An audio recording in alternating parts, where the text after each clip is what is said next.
And we're live. Hi. Hello. Hey, Josh. Hi.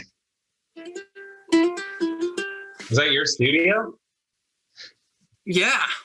Wow. Is that your studio? No. No, just a closet Yeah. with a chandelier in it. Yeah. Basically, just the creepiest room that I could find. Source of comfort, I think, is Tyler playing. Don't be anxious, Josh. You'll be fine. Don't be anxious, Josh. 'Cause you're mine, my little boy, Little boy. my little drummer on the other end of the video chat. I don't know. Yeah. Are you better? Do you feel better now? I was anxious going into it, and I think everybody needs a version of that in their life. Mm-hmm. Man. Yeah, I would say this past year and a half, probably for everybody, has been, a relatively anxious time. On a serious note, I think my whole life since I was a kid, music actually has been a huge thing that helps me when I feel anxious. Putting on something to really kind of get, I like to think about music. To Tyler's point, there's chords, there's different beats and melodies, and you can let it sit in the background, or you can let it sit in the foreground and really enjoy it. And comedy, I like to laugh, so I think music and comedy are two things that are very helpful with feeling anxious, and most importantly, Tyler playing the uke for me, usually before bed. I was gonna ask, Mark, me playing the uke while Josh talks, does that make it cooler what he's saying, or is it just annoying that you hear some like terrible sounding uke over top of a video?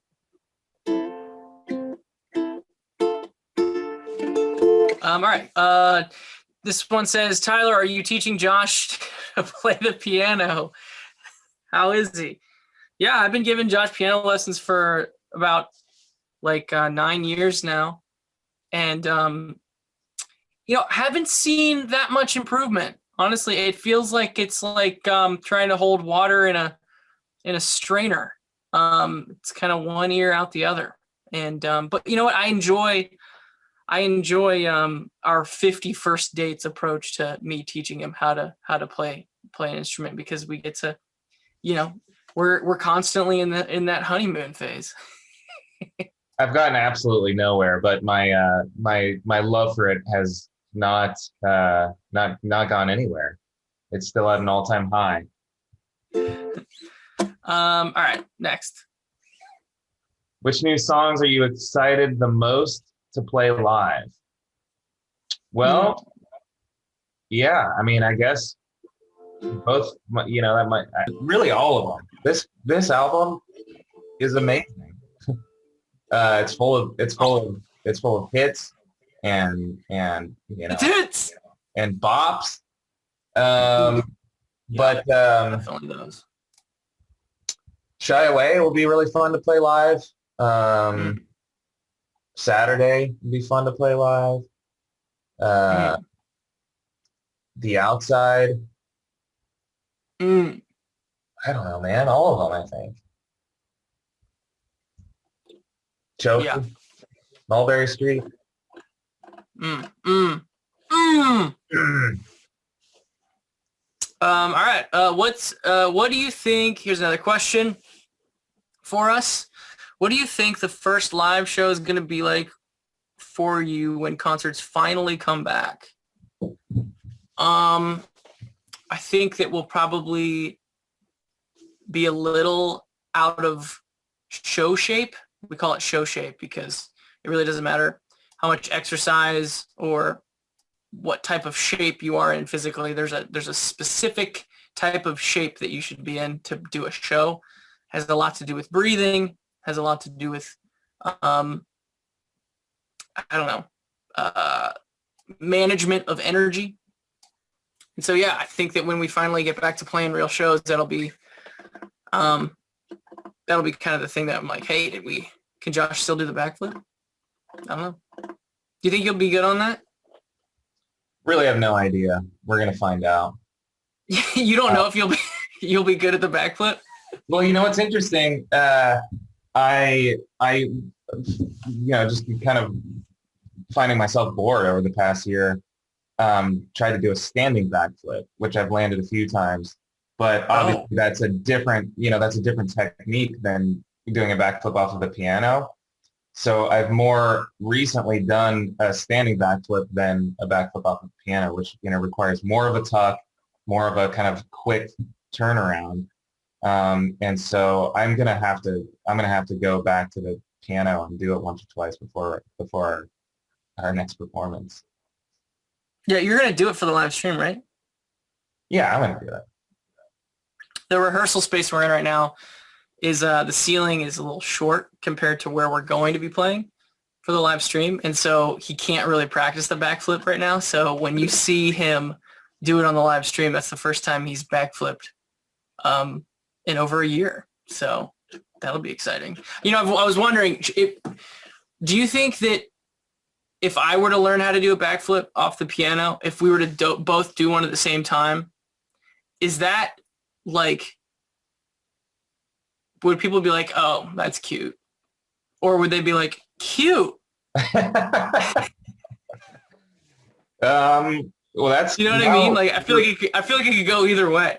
Now we're starting a Q&A on the other end where we put out our question. This is actually something we should do at some point, is ask people questions what we think. I think it would be sick. What would it be? Would it be cute though, you think? I think people would probably be like, cute. Like with a snap, like cute. Oh, that's cute. Man, that's cute. So, right. I mean, you never know what's next with us. I might be playing piano for the whole next tour, and he might be doing backflip for the whole next tour. You never know. All right, cool. I forget who took the last one. Did I take the last one? I guess we sort of both did. Yeah. Take that one. That one. Oh, yeah. It's addressed okay. to you. Josh, who runs faster, you or Jim? And that is a good question because I like to consider myself pretty fast. And Jim, just to clarify, Jim is Josh's golden retriever dog. Yeah, he's my golden retriever dog. Is Tyler. I don't know why I said it like that. When we were shooting for the music video for Choker, and Josh's dog was in it. For some reason, I referenced Jim as the golden retriever dog, as if there's a different version of a golden retriever that's not a dog. I don't know why I said that, but anyway, who is faster, you or your dog? Well, man, that guy's pretty fast. He's very fast, actually. And I think Tyler and I both, I think, kind of, and it sounds a little weird, but I think neither of us really had dogs growing up. And so, the idea of, Jim's my first dog. And so it was kind of, he kind of like broke me into the world of, having a dog. And so I guess if you're not really familiar with dogs, it can be kind of a scary thing. Really they're an animal with very strong jaws, sharp teeth, and they're very fast. Very strong. Very strong. So now when obviously if you're a dog owner and you know dogs and you have dogs, more often than not, they're not going to hurt you. There are times where they can. But yeah, so I've run with Jim, and he's constantly faster than me. It's actually terrifying when I start running and he is running after me because he's always trying to jump up at me, and he's just way faster. So it's really no competition. But it's motivation for me to try and get quicker. So one day maybe I'll be able to beat Jim in a race. Let's see. I'll take another question. How do you find inspiration to write music? Ooh.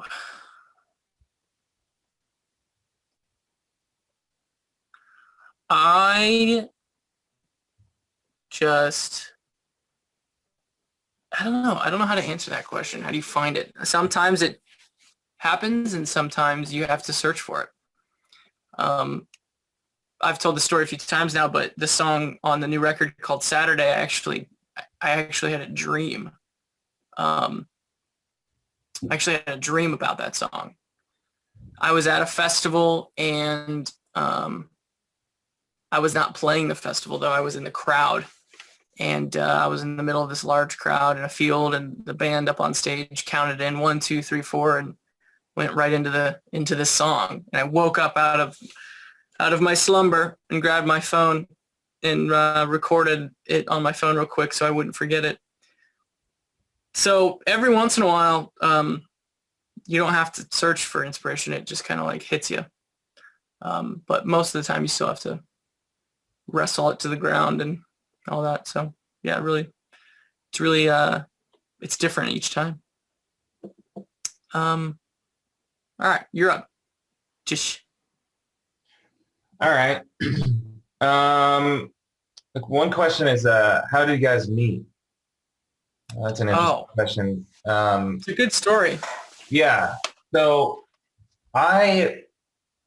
one day I walked into, we both grew up here in Columbus, Ohio, and I was in Columbus, and I wanted my first tattoo.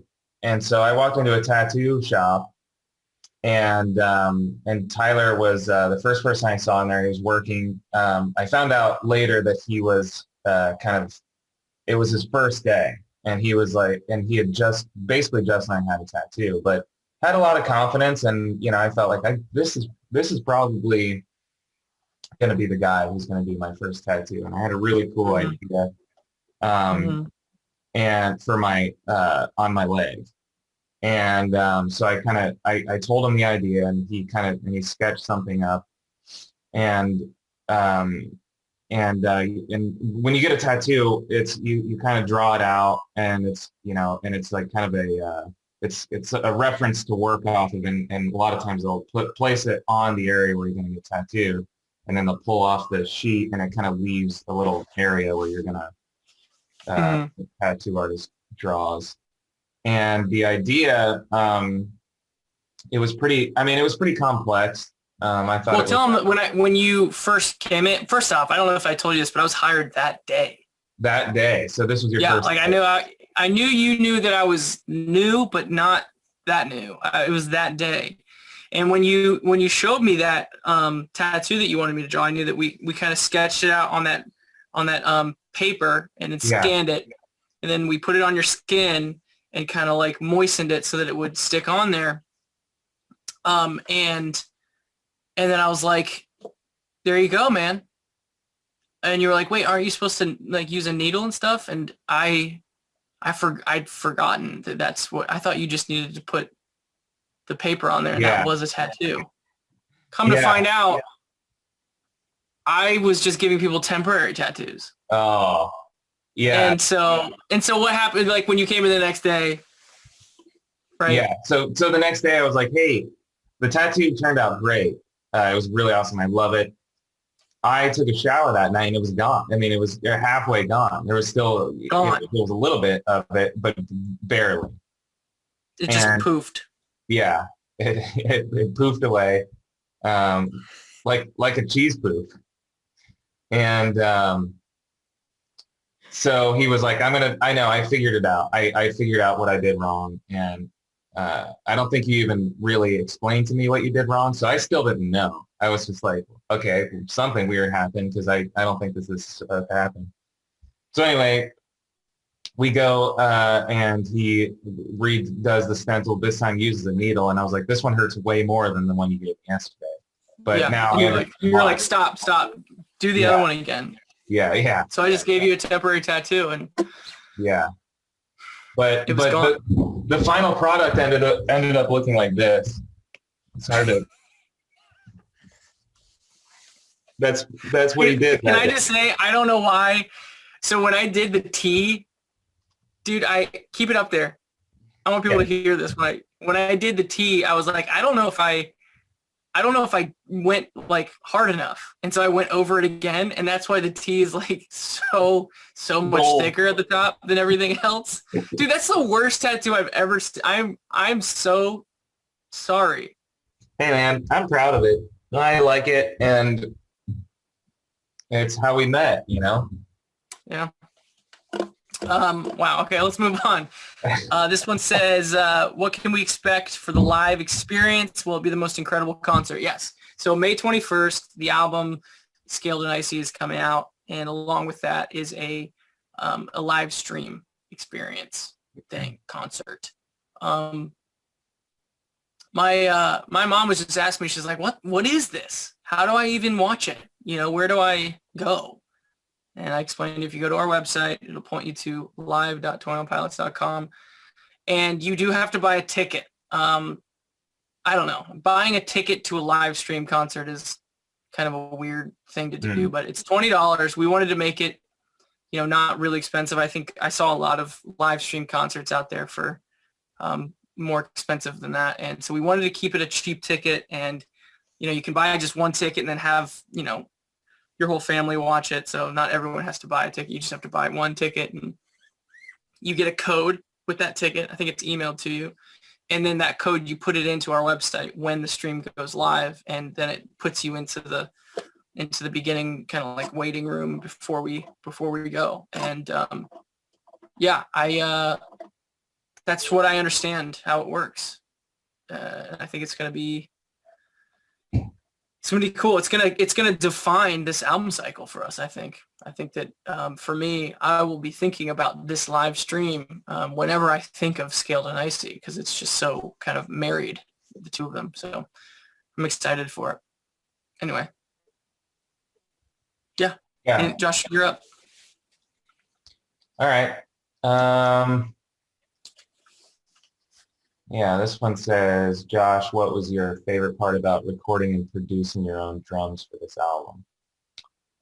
Well, yeah, so I think just because of the just the state of the world, traveling was difficult, and just kind of gathering with multiple people is difficult. And so Tyler and I had a conversation pretty early on, and you know, we kind of just we were going through options, what we could do, and I think we kind of just landed on trying to, you know, capture drums for this record at my house.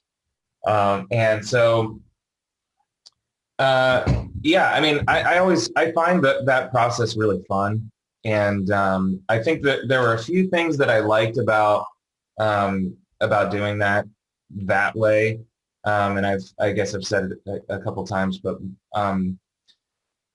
one of them is I think sometimes we'll go into a studio and I'll just kind of sit and record the song a handful of times. Sometimes, you know, sometimes it's a lot of times, and then I just never really even know. Sometimes I get confused about how the producer or engineer kind of keeps track of all the different takes, and they kind of just choose which ones are the best, and then that's kind of what ends up happening. I think with this one, we were really able to kind of hone it in and keep track of the parts, and kind of play through each one individually and chat about them and figure out which, you know, what kind of made the most sense.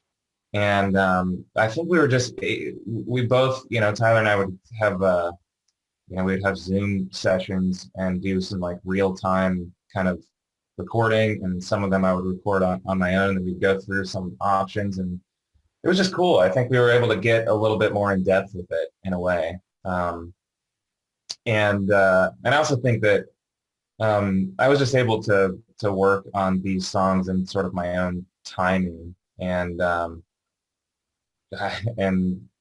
some of them were at the beach. I'm sorry. Did you mean to do that? No, I was fooling around. I'm not good at this yet. I like that. No, yeah, it was. I think it was really fun. I think it was just a process that we've never done, you know, drums specifically that way. And I felt a little bit more freedom I love that. I don't know why that's just me. You're like, you're not a guy at all. It's like going to utilize those options in this program. And so the fact that you're just like going through and playing with those is making me feel pretty happy. You're welcome. Let's see. Let me read one. If you could tell your younger self one thing, what would it be? That's dangerous. Holy crap. Can you imagine if you were a little you and all of a sudden like a hairier version of you showed up and was like, hey kid, come here. I feel like if I told myself, nice. I feel like if I told myself anything, it would maybe like change my whole life. Yeah. I understand the question. It's just that I'm avoiding it.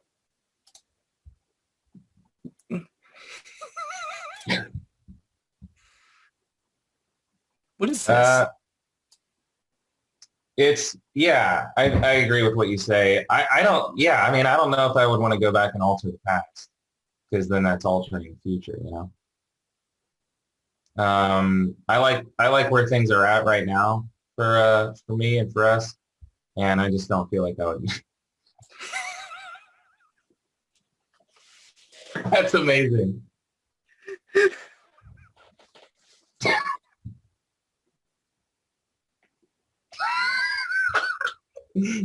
Oh, dude.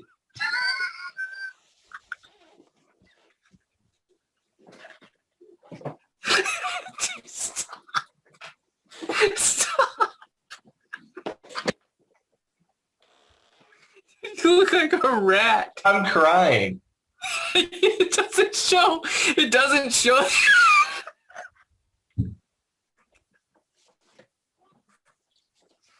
I'm crying. So I'm crying.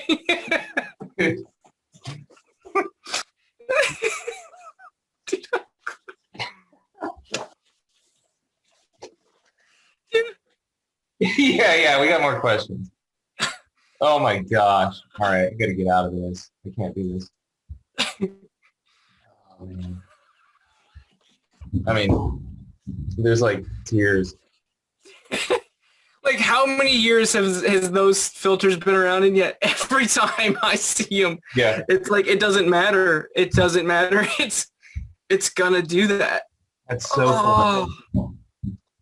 Oh my gosh, dude. Okay. All right. Let's do another question. Yeah. All right. Oh, mine's still on. Whoops. That's cool. That's very weird. Is this cool? All right. I'm gonna keep it. Who is your? Oh, dude, look at this. I mean, I think, yeah, we can kind of, you know. Yeah, you go ahead. If you see one you like. Well, this one I feel like you and I have talked about before is a hot dog a sandwich. That was actually that was already a Q&A question one time in a. Is a hot dog a sandwich? I understand how they're trying to trip us up. I understand how you might want to make this a conversation, but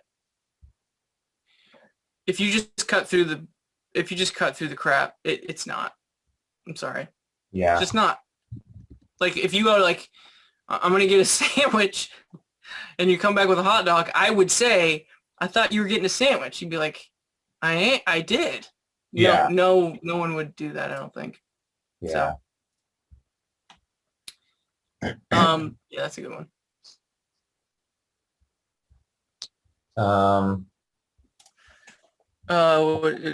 Favorite cereal? I think we've gotten this before. Just, Probably Waffle Crisp, huh? Oh yeah. how cool is that? The ratio is completely off. I like the other filters you've been running better, I think. Yeah. Yeah, Waffle Crisp. That's another thing that we bonded over pretty early. Is just, I grew up, like in high school, I had I had cereal like 3 times a day, I would say.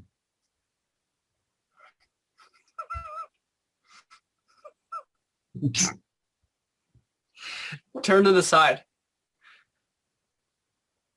Put your face in it. There it is. That's good. There's the Josh I love.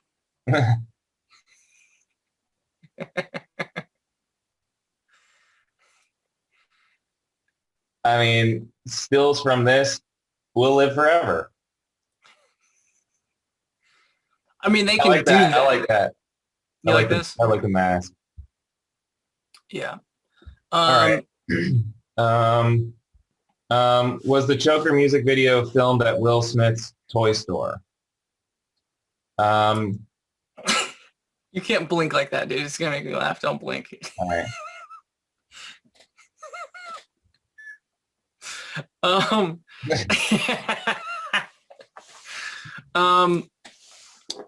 Actually, a lot of people, I don't know. Do we want to tell the truth here or what? Yeah. Go ahead.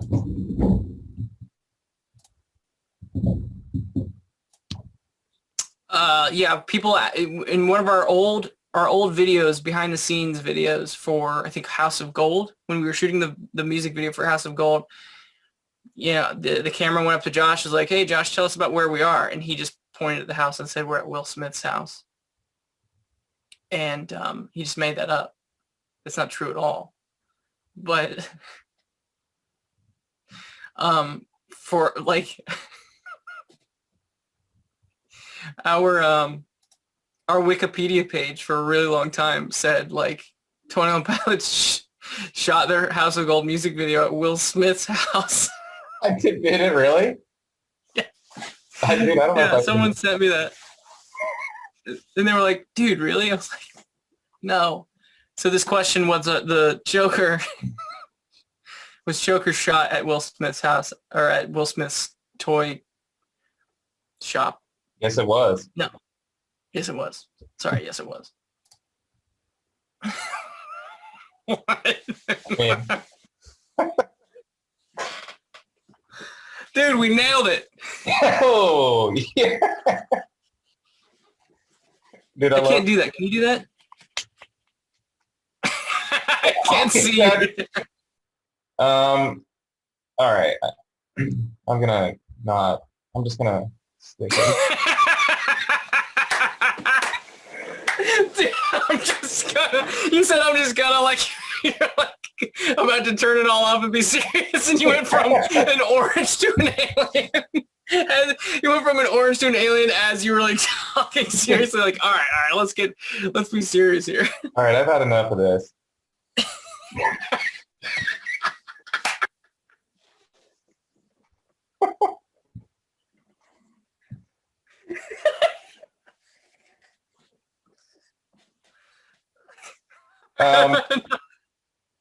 This is why Tyler has his own studio and gets stuff done by himself, because I ruin everything. We have more questions to answer.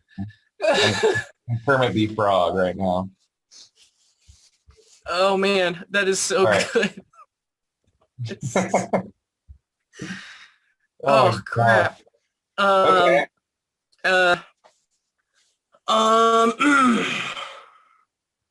What, Josh? Are you getting any more tattoos? Yeah, I'm going to. I think that I've kind of enjoyed sort of getting tattoos on a whim. I think that's kind of my new thing. I remember we were on tour for after we released Blurry Face. We're on the Blurry Face tour, and we were at a venue, and this was like a real. It felt like a real sign of success, because I walked into the venue, and someone came up to me and said, "Hey, oh dude, there's a tattoo artist at the venue today." And I was like, "What do you mean?" And they were like, "They got a whole setup, and they'll give you a free tattoo." And I was like, "What? That's pretty cool." And So I went over and just got a tattoo, and it was this tattoo that says "Mom," and then I got one of "This is Ohio." This was at another venue, this drum, and so I started. These tattoo artists were just at venues, and I was like, "This is great! I'll take advantage of that." And then one of our friends just started tattooing recently, named Colin. And I've just been getting tattoos from him, and I might get another one soon. So yeah, I plan to. I think, man, tattoos are fun. It is interesting though, because like I feel like everybody, none of my parents or parents' friends had tattoos, and now everyone in my generation has tattoos. And Dude, would you get one that's like specific to this live stream? oh wow, I'm down. I would. Yeah. Or a picture. No. I was gonna say like me in these sunglasses, but yeah, we'll do something. I'll get something. Yeah, maybe. Maybe I'll get a tattoo for something that's representing this live stream. Not this one that we're on right now, but the live stream concert. I was actually seriously thinking about getting a one for each album. Is that cool or is that not cool? You know, I think it's cool. I think, I do think that, as much as I'm saying, some of these tattoos are on a whim, they all do mean something. And I think it's important. I think the idea of tattoo, they live forever. And so I think the importance of, sort of the meaning behind a tattoo that you have, I think it's just it's a cool way to hold on to things and remember them. And, Tyler's name is tattooed on my leg. And I thought about that at the time, and I thought, even if if our band breaks up and we're mortal enemies, it'll still represent a time in my life that was meaningful and cool. So yeah, I like the idea. I bet Rosie and my future kid, they'll probably both think that tattoos are really lame and look dumb because their parents have them. I think that's just how life works, but I like them. I think it'd be cool if you did that. All right. All right, let's do a few more, huh? This question is, have you ever heard your own song playing in a grocery store? Maybe. I think so, probably. But specifically, I remember a moment where I was at a cafe in Greece, and I was sitting at a table, and the waiters there were kind of older guys, and they were super busy. I remember them kind of like just buzzing around, trying to like see if everyone was good, needed anything else, and there was a TV up on the wall, kind of like deeper into the restaurant, and I was kind of at the patio, and our music video, I think it was for Chlorine, came on that station for some random reason. And I stopped one of the waiters. I was like, hey, excuse me, sir. Excuse me, sir. And you could tell he didn't want to, like, he was busy. And finally, like, yes. And I said, that's me. I pointed at the television. I said, that's me. And he kind of looked at me and then looked at the TV. And looked at me and looked at the TV. And then just walked away.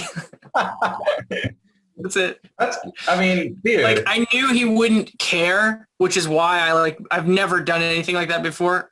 And I just knew that he wouldn't care, and I wanted to see his reaction. But right. It was perfect.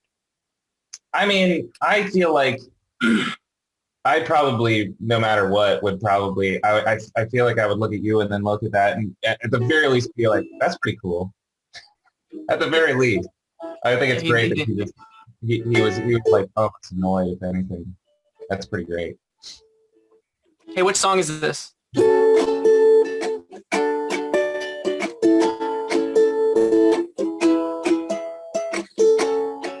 the new record? Formidable.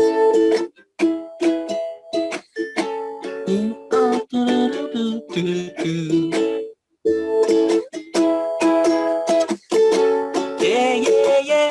I'll die with you. But you should know. Yeah, I wrote that one on the uke at first and then went over to acoustic guitar and all that. And then sent you that to play drums on. I love that song. Yeah, I can't wait for the record to come out. Yeah. I'm excited for it. May 21st, everyone. All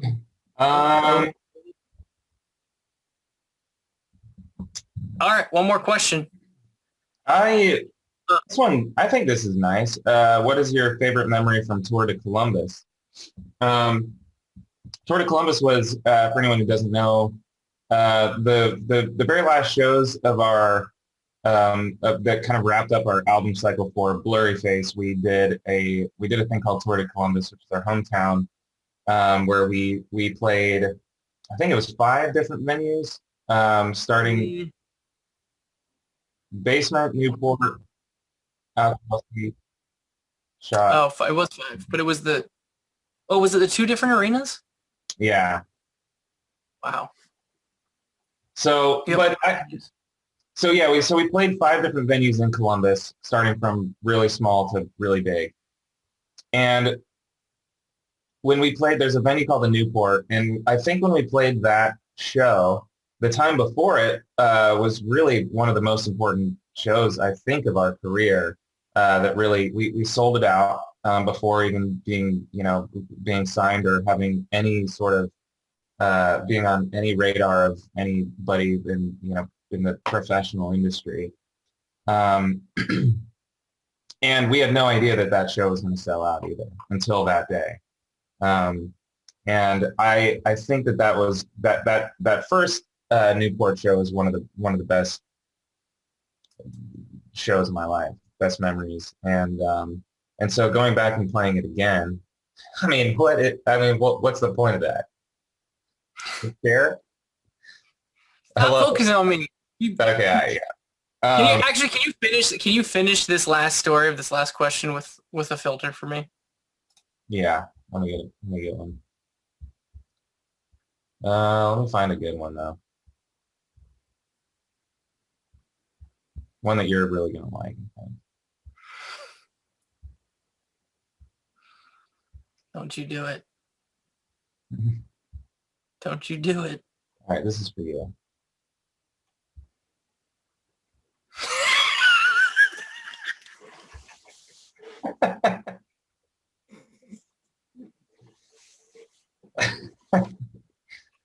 Why is it wiggling? Dude, wow, look at that.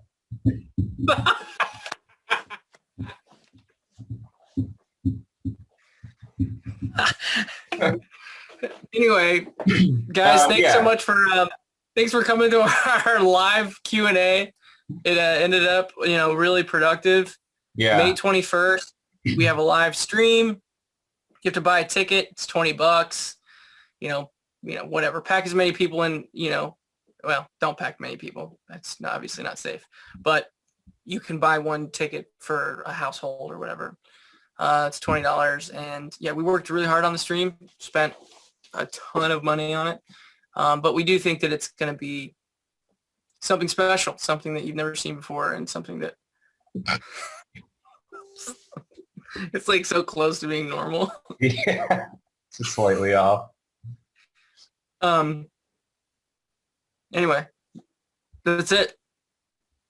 Man, you're so cute. So cute. Yeah, also just all right, enough of this.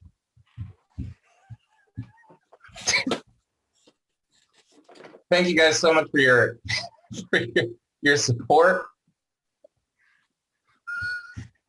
Wrap it up. Oh man, we love you. Oh my gosh. Oh my god. Yeah. we miss you guys.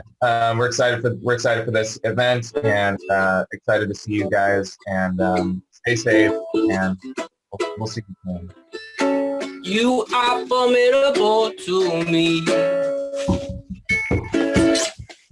Peace.